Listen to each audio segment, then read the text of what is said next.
வணக்கம். ஆர்கே டிலிபாபு பேசுகின்றேன்.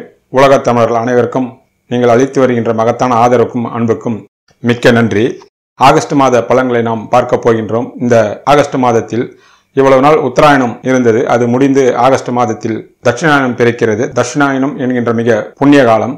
அது மட்டுமல்லாமல் இந்த மாதத்திலே சூரிய பகவான் சஞ்சாரம் வழக்கமாக நடைபெறும். புதன் சுக்கிரன் சஞ்சாரமும் நடைபெறும். கூடுதலாக செவ்வாய் பகவான் சஞ்சாரமும் குரு வக்ர நிவர்த்தியும் இருக்கிறது. ஆனால் பலவிதமான நல்ல மாற்றங்களும் மக்களுக்கு ஏற்றங்களும் நடைபெற உள்ளது. நீங்கள் வழக்கம் போல் ராசிக்கு மட்டும் பார்க்காமல் லக்னத்திற்கும் பார்க்க வேண்டும். அது மட்டுமல்லாமல் 1ஆம் வீடு 2ஆம் வீடு என்று இத்தனை மாதங்களாக சொல்லி வந்தோம். போன மாதத்தில் இருந்து அதை தவிர்த்து விட்டோம். இந்த மாதத்தில் கூடுதலாக 12 வீட்டுக்கு உண்டான பலன்களையும் துல்லியமாக கணித்து சொல்லியிருக்கின்றோம். நீங்கள் ராசிக்கு பார்ப்பது போல உங்களுடைய லக்னத்துக்கும் பார்த்தால் நாங்கள் சொல்கின்ற பலன்கள் உங்களுக்கு கூடுமான அளவு ஒத்து வரும் என்பதை இதன் மூலமாக நாங்கள் தெரிவித்துக் கொள்கிறோம். சிம்ம ராசிக்கு ஆகஸ்ட் மாத பலன்களை பார்ப்போம். உங்களுடைய ராசிநாதன் சூரிய பகவான் ஆரம்பத்திலே 16ஆம் தேதி வரை அவர் 12 இருக்கின்றார். அவர் 12 இருந்தாலும் குரு பகவானுடைய மகத்தான 9ஆம் பார்வையாக அவர் மீது படிவதனால் உங்களுடைய செயல்பாடுகளில் ஒரு குறை இருக்காது. உங்களுடைய மதிப்பு, மரியாதை, அந்தஸ்து, கௌரவம், இந்த சமுதாயத்தில் உங்களுக்கு இருக்கின்ற கடமையும் அதனால் ஏற்படக்கூடிய புகழத்துக்கும் ஒரு மைனஸ் பாயிண்ட்டும் நடக்காது. ஆனாலும் இருந்தாலும் உங்களுக்கு விரயங்கள் அதிகமாக வந்து கொண்டே இருக்கும். ஏதோ ஒரு வகையில் அது பண விரயமாக இருக்கலாம், உங்களுடைய உடல் உழைப்பாக இருக்கலாம், இந்த சமுதாயத்துக்கு நீங்கள் ஆற்றக்கூடிய தொண்டாக இருக்கலாம்.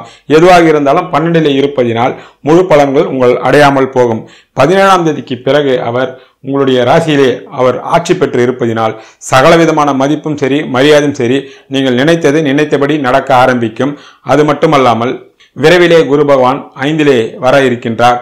அவர் 5 வருவதற்கு இன்னும் கொஞ்சம் காலம்தான் இருக்கிறது. அவர் உங்களுடைய ராசியை பார்க்க போகின்றார். மிகப்பெரிய சாதனைக்கு உங்களை நீங்கள் தயார் செய்து கொள்வீர்கள். அவரவர் ஈடுபட்டிருக்கின்ற துறையில் இப்பொழுதே அதற்குண்டான வெளிச்சம் உங்களுக்கு தீவிரமாக தெரிய ஆரம்பிக்கும், தெளிவாக தெரிய ஆரம்பிக்கும். ஆக உங்களுடைய ராசிநாதன் சூரிய பகவான் 12 இருந்தாலும் குரு பகவானுடைய பார்வை ஆரம்பத்திலே வாங்குவதனாலும் பிறகு உங்கள் ராசிநாதன் உங்களுடைய சொந்த வீட்டிலே ஆட்சி பெற்று இருப்பதனால் எந்த விதமான மைனஸ் பாயிண்ட்டும் உங்களை அணுகாது. அப்படியே அணுகினாலும் நீங்கள் அதை சர்வ சாதாரணமாக வெல்வீர்கள் உங்களுடைய வில் பவரால் என்பது தெளிவான உண்மை. உங்கள் ராசிக்கு யோகத்தை கொடுக்கக்கூடிய செவ்வாய் பகவான், அதாவது 4, 9 கூடிய செவ்வாய் பகவான் அவர் ஆரம்பத்திலே 12 இருக்கின்றார். 12 இருப்பதினால் ஒரு சிலருக்கு வெளிநாடுகளுக்கு செல்வதற்கோ வெளியூர்களுக்கு செல்வதற்கோ வாய்ப்புகள் ஏற்படும். அலைச்சல் திருச்சல் எல்லாம் இருக்கும். ஒரு சிலருக்கு உடல் உபாதைகளும் இருந்திருக்கும்.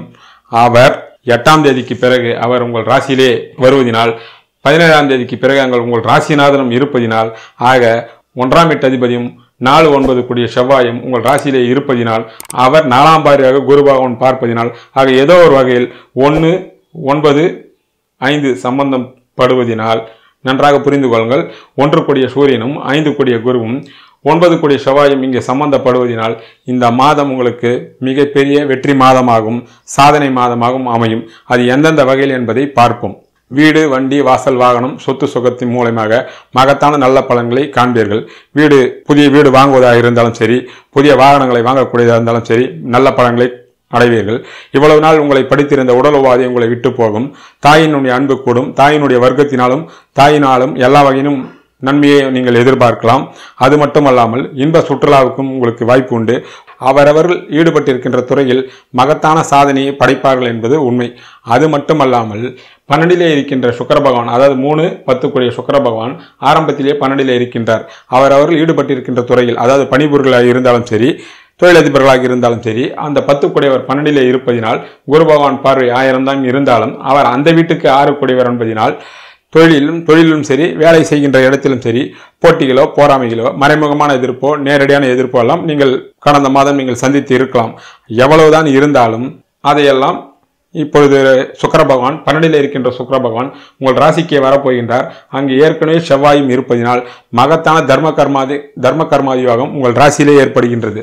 சிம்ம ராசிக்கு 9 கூடிய செவ்வாயும் 10 கூடிய சுக்கிர பகவானும் உங்கள் ராசியிலே இருப்பதினால் தர்ம கர்மாதி யோகம் ஏற்படுவதனால் அதனுடைய பலன்கள் முழுமையாக இந்த மாதம் உங்களை வந்தடையும். ஆனால் என்னென்ன நன்மைகள் நடக்கும் என்றால், அவரவர் ஈடுபட்டிருக்கின்ற துறையில் பேர், புகழ், அந்தஸ்து, கௌரவம் கிடைக்கும். ஒரு சிலருக்கு புதிய பதவிகள் கிடைக்கும். அரசியல் துறையில் இருப்பவர்களுக்கு அவருடைய லட்சியங்களும் அவருடைய எண்ணங்களும் முழுமையாக நிறைவேறும். அதாவது பழம் நழுவி பாலில் விழுந்த கதையாக சிறிய முயற்சியிலேயே பெரிய வெற்றி கிடைக்கும். அவரவர் ஈடுபட்டிருக்கின்ற துறையில் அதை தாராளமாக நீங்கள் எதிர்பார்க்கலாம் என்பது தெள்ள தெளிவான உண்மை. அது மட்டுமல்லாமல் இந்த தர்ம கர்மாதி யோகத்தினால் தெய்வ கடாட்சம் உங்களுக்கு முழுமையாக கிடைக்கும். குலதெய்வத்தினுடைய அருள், மகான்களுடைய ஆசீர்வாதம், புனித யாத்திரை செல்வது, புனித தீர்த்தமாடுவது என்று மகத்தான நல்ல பலன்களை எதிர்பார்க்கலாம். குறிப்பாக பொருளாதாரத்தில் மகத்தான நல்ல முன்னேற்றத்தையும் எதிர்பார்க்கலாம் என்பது தெள்ள தெளிவான உண்மையாகும். ஆனால் குடும்ப விஷயத்தில் மட்டும் நீங்கள் சற்று கூடுதலான கவனத்தை செலுத்த வேண்டும். அதற்கு காரணம் 2ஆம் வீடு குடும்பத்தை குறிக்கக்கூடிய இடம். அந்த வீட்டை சனி பகவான் 10ஆம் பார்வையாக பார்ப்பதினாலும் 2-11 கூடிய புதன் 3ஆம் தேதிக்கு பிறகு அவர் 12லே சஞ்சரிப்பதினால் எவ்வளவுதான் உங்களுக்கு வருமானம் வந்தாலும், அது அவரவர் தகுதிக்கேற்றார் போல் எவ்வளவுதான் வந்தாலும் விரயங்களும் காத்திருக்கிறது. கூடுமான அளவுக்கு மற்றவர்களுக்கு வாக்குறுதியை கொடுப்பதோ பண விஷயத்திலோ சற்று ஜாக்கிரதையாக இருக்க வேண்டும். இல்லை என்றால் அவங்களால் அந்த வாக்குறுதியை காப்பாற்ற முடியாத சூழ்நிலைகள் ஏற்பட்டால் அதனால் மனக்கசப்புகள் பழகினவரிடத்திலும் பணம் சம்பந்தப்பட்டவரிடத்தில் வரும் என்பது நீங்கள் சற்று கூடுதலான கவனத்தை செலுத்த வேண்டும். குடும்பத்தில் நீங்கள் விட்டு கொடுத்து நடந்து கொள்ள வேண்டும். காரணம், குடும்பாதிபதி 12லே இருக்கின்றார். ஆனால் இருந்தாலும் குரு பகவான் பார்வை அவர் வாங்குவதனால் வெளியில் தெரியாது. உங்களுடைய குடும்பத்தில் உள்ள குழப்பங்கள் வெளி உலகத்துக்கு தெரியாது. இருந்தாலும் அந்த குழப்பமே வராது இருப்பதற்கு வழி அமைதியை நீங்கள் கடைபிடிப்பதுதான் வழி என்பது உண்மை. அதற்கு என்ன தெய்வ வழிபாடு என்பதும் முடிவிலே சொல்கின்றேன். அந்த பரிகாரத்தை நீங்கள் செய்தால் அந்த பிரச்சனையும் இருக்காது என்றது தெள்ள தெளிவாக தெரிகிறது. குடும்பாதிபதி 12லே இருப்பதினால் குடும்பத்தில் சில சங்கடங்களும், எவ்வளவுதான் பணம் வந்தாலும் அதை தேவையில்லாமல் செலவு செய்வதற்கு வாய்ப்புகள் இருப்பதினால் செலவுகளை நீங்கள் சற்று சிக்கனமாக பயன்படுத்த வேண்டும் என்பதுதான் நமக்கு தெளிவாக தெரிகின்ற உண்மையாகும். அது மட்டுமில்லாமல் 5லே சனி ராகு சம்பந்தம் இருப்பதினால் உங்கள் பிள்ளைகள் வகையில் ஒரு சிலருக்கு சங்கடங்கள் வரலாம். அவர்களால் வீண் விரயங்களும் வரலாம். தசாபுத்தி நல்லாக இருப்பவர்களுக்கு அவர்களால் சுப செலவுகள் வரலாம். அவர் கல்விக்காகவோ அல்லது திருமணத்திற்காகவோ, அவர்கள் மீது சொத்து சுகங்கள், வீடு, வண்டி, வாசல், வாகனம் வாங்குவதற்காக வரலாம். தசாபுத்தி சரியில்லாதவர்களுக்கு அவர்களால் மனக்கசப்பு வரலாம். அதற்கு கூடுதல் காரணம் அந்த வீட்டுக்குரிய குரு பகவான் தனக்கு 12லே இருப்பதினாலும் அது ஒரு காரணம். அதற்குண்டானவர்கள் தசாபுத்தி சற்று சரியில்லாதவர்கள் அதற்குண்டான தெய்வ வழிபாட்டை நீங்கள் செய்து கொள்ள வேண்டும். சிம்மத்திற்கு 4லே குரு பகவானும் 4 குரு பகவானை 4ஆம் பார்வையாக பார்ப்பதினாலும் புதன் பகவானை குரு பகவான் பார்வை செய்வதனாலும் படிக்கின்ற மாணவ மாணவிகள் கல்வியிலே அவரவர் ஈடுபட்டிருக்கின்ற கல்வித்துறையில் மகத்தான சாதனை புரிவார்கள் என்பது நமக்கு தெளிவாக தெரிகிறது. ஆனால் திருமணத்திற்கு காத்திருக்கும் இளைஞர்களுக்கும் இளம்பெண்ணுக்கும் சற்று கூடுதலான முயற்சி தேவை இருந்தால்தான் அந்த திருமண முயற்சி வெற்றியடையும் என்பதும் நமக்கு கிரகநிலையில் தெளிவாக உணர்த்துகிறது. அதற்கு காரணம் 7 சனி பகவான் ராகு கேது சம்பந்தமும் சுக்கிர பகவான் ஆரம்பத்திலே 12லே இருப்பதினால்தான் அந்த அதிக முயற்சி தேவைப்படுகிறது என்பதை நமக்கு கிரகநிலைகள் தெளிவாக உணர்த்துகிறது. சிம்மத்துக்கு 5லே சனி ராகு கேது சம்பந்தம் இருப்பதினால் ஒரு சிலருக்கு பிள்ளைகள் வகையில் சங்கடங்கள் ஏற்படலாம். கட்டி கொடுத்த பெண் பிள்ளைகள் வகையில் குடும்பத்தில் பிரச்சனை இருக்கலாம். இல்லை ஆண் குழந்தைகள் உங்கள் பேச்சை கேட்காமல் இருக்கலாம். ஒரு சிலர் தேவையில்லாம பழக்க வழக்கங்களால் மாட்டிக்கொள்ளலாம். அதை நினைத்து நீங்கள் மனம் வருந்தலாம். அப்படிப்பட்டவர்களுக்கு உண்டான தெய்வ வழிபாட்டினை என்ன என்றால், ஞாயிற்றுக்கிழமை அன்று காலையில் 6 மணி முதல் 7 மணிக்குள்ளாக சிவன் கோவிலில் நந்தி பகவான் எதிர நெய் தீபம் ஏற்றக்கூடிய பலன் நல்ல உடனடியாக பலனை தரக்கூடிய விஷயம். அப்படிப்பட்டவர்கள் 6 to 7 சூரிய ஓரையில் நந்தி பகவானிடத்தில் நீங்கள் நெய் தீபம் ஏற்றினால் பிள்ளைகள் உங்களுடைய பேச்சை கேட்பார்கள் என்றது அனுபவபூர்வமான உண்மையாகும். அப்படிப்பட்டவர்கள் அந்த தெய்வ வழிபாடினை நீங்கள் செய்து கொள்ளலாம்.